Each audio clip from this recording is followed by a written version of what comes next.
ఎంత గొప్ప వ్యక్తికైనా ఒక పనిలో నిమగ్నమైనప్పుడు, ఒక పని ఫోకస్తో చేస్తున్నప్పుడు డీవియేషన్స్ అనేవి కామన్గా వస్తాయి.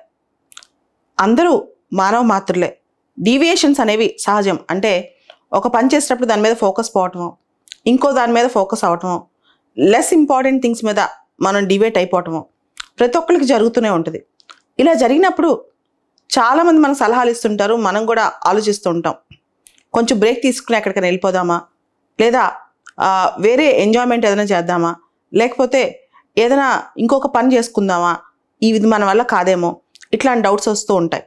ఎప్పుడైతే మనం ఒక ఫోకస్ పెట్టుకుని ఒక పని చేస్తున్నామో దాని మీద నుంచి కొంత డీవేట్ అయినట్టు అనిపిస్తుందో, లేదా డీవేట్ అయినట్టు తెలుస్తుందో, ఫస్ట్ మనల్ని మనం ఇంటర్నల్గా ఇంట్రాస్పెక్ట్ చేసుకోవాలి.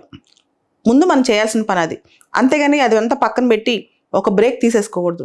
ముందు మనల్ని మనం ఇంట్రాస్పెక్ట్ చేసుకోవాలి. మనం ఎక్కడ డివేట్ అవుతున్నాం, ఎంతవరకు డివేట్ అవుతున్నాం, మనం చేసే డివేషన్ కరెక్టా తప్పా అని. రెండోది, చాలాసార్లు ఒక ఫోకస్ పెట్టుకుని ఒక పని చేసేటప్పుడు డివేట్ అవ్వగానే ఆ పని వదిలేసి ఇంకో పనికి వెళ్ళిపోతాం. అలా కాదు. మనం ఏదైతే మెయిన్ లక్ష్యంగా పెట్టుకున్నామో, మెయిన్ పనిగా పెట్టుకున్నామో దాని మీదే మనసా వాచా కర్మణ మన శక్తి అంతా నిమగ్నమై ఉండాలి. మూడోది, అన్నిటికన్నా ముఖ్యమైనది, అసలు మనల్ని మనం వెతుక్కుని వెనక్కి తెచ్చుకోవాలి. అంటే మనం ఏ పర్పస్తో లైఫ్ని మొదలెట్టాం, ఏ పర్పస్తో ఒక గోల్ అనుకున్నాం, దాన్ని పోగొట్టుకున్నప్పుడు వెంటనే మనం ఇంట్రాస్పెక్ట్ చేసుకుని మనల్ని ఎక్కడ కోల్పోయామో అని ఆలోచించుకోవాలి. సో ఇవన్నీ చేయకుండా చాలామంది ఏం చేస్తారంటే ఏదైనా డీవియేషన్ రాగానే అలా సముద్రంలో ఎటు వస్తే అటు కొట్టుకుంటూ వెళ్ళిపోవటం, తర్వాత ఎవరో సలహా చెప్పంగానే ఒక మంచి బ్రేక్ తీసుకుని బయటకు వెళ్ళిపోవటం, తర్వాత రిఫ్రెష్ అయ్యి వస్తామని ఫీల్ అయిపోతూ ఉండటం, ఇవన్నీ చాలామంది చేస్తారు. ఇవన్నీ సెకండరీ, ఇవన్నీ చేయొచ్చు చేయకపోవచ్చు.